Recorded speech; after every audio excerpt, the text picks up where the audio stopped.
இன்றைக்கி tasty at the same time வந்து கிறிஸ்பியாக கடலை பருப்பு யூஸ் பண்ணி பருப்பு வடை எப்படி பண்ணலான்னு பார்க்கலாங்க. இது வந்து டேஸ்ட் வந்து சூப்பராக இருக்குங்க. இதுக்கு சின்ன சின்ன டிப்ஸ் வந்து ஃபாலோ பண்ணாலே போதுங்க. இன்றைக்கி சூப்பரான டேஸ்ட்டில் பருப்பு வடை எப்படி பண்ணலான்னு பார்க்கலாங்க. அதுக்காக நான் 100 கிராம் கடலைப்பருப்பு எடுத்திருக்கேங்க, 100 கிராம் துவரம்பருப்பு எடுத்திருக்கேங்க. இது ரெண்டையுமே வந்து ஒரு 2 ஹவர்ஸ் வந்து நல்லா கழுவிட்டு நனைய வச்சுருக்கேங்க. இப்போ நம்ம பார்க்குறது நம்ம வந்து ஆல்ரெடி ஊற வச்ச கடலைப்பருப்பும் துவரம்பருப்பும் தாங்க பார்க்குறோம். ஸோ இந்த பருப்புடன் எடுத்துக்கிட்டாலே அதில் வந்து வெங்காயம் நிறையா போடும்போது வந்து டேஸ்ட் வந்து நமக்கு சூப்பராக இருக்குங்க. ஸோ அதனால் வெங்காயம் வந்து ஒரு 3 வெங்காயம் வந்து நான் சின்ன சின்னதாக கட் பண்ணி வச்சுருக்கேங்க. அதோடு வந்து பூண்டு வந்து ஒரு 5-6 பூண்டு பல் எடுத்திருக்கேங்க. இஞ்சி வந்து ஒரு சின்ன பீஸ் எடுத்திருக்கேன். நம்ம அரைக்கும் போது இந்த பூண்டையும் இஞ்சியும் சேர்த்து அரைச்சிக்கலாங்க. அதோடு வந்து கருவேப்பிலை வந்து கொஞ்சம் எடுத்திருக்கேங்க.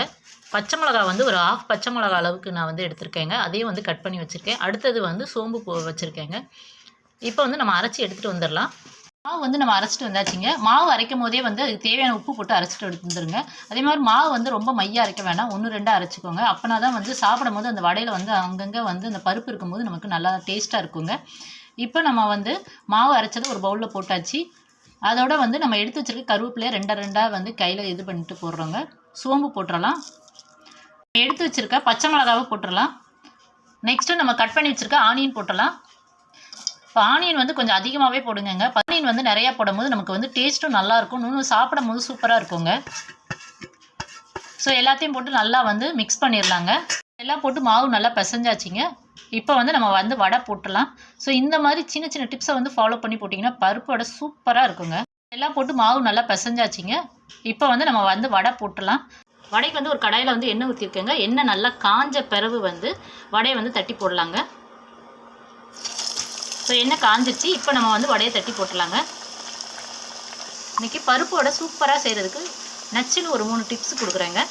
டிப்ஸ் நம்பர் 1 வந்து என்னென்னா, எப்பயுமே வந்து வடைக்கு வந்து நீங்கள் நனைய போடும்போது ஒரு 2 ஹவர்ஸ் நனைய போட்டாலே போதுங்க. அதுக்கு மேலே வந்து நீங்கள் நனைய வச்சிங்கன்னா என்ன ஆகுனா அரைக்கும் போது வந்து நல்லா தண்ணி விடும். ஸோ வந்து என்னென்னா வடை வந்து நமக்கு டேஸ்ட்டாகவும் இருக்கும். மாதிரி பருப்பு வடைக்கு அரைக்கும் போது வந்து என்னென்னா ரொம்ப மையாக அரைக்கக்கூடாதுங்க. 1 பாதியாக அரைச்சிங்கன்னா தான் வந்து என்னென்னா அந்த வடை சாப்பிடும்போது அந்த கடலைப்பருப்பு நமக்கு நல்லா வந்து தெரியுங்க. அப்புறம் 3வது டிப்ஸ் என்னென்னா, வெங்காயம் வந்து கொஞ்சம் தாராளமாக போட்டிங்கன்னா பருப்போட நல்லா டேஸ்ட்டாக இருக்குங்க.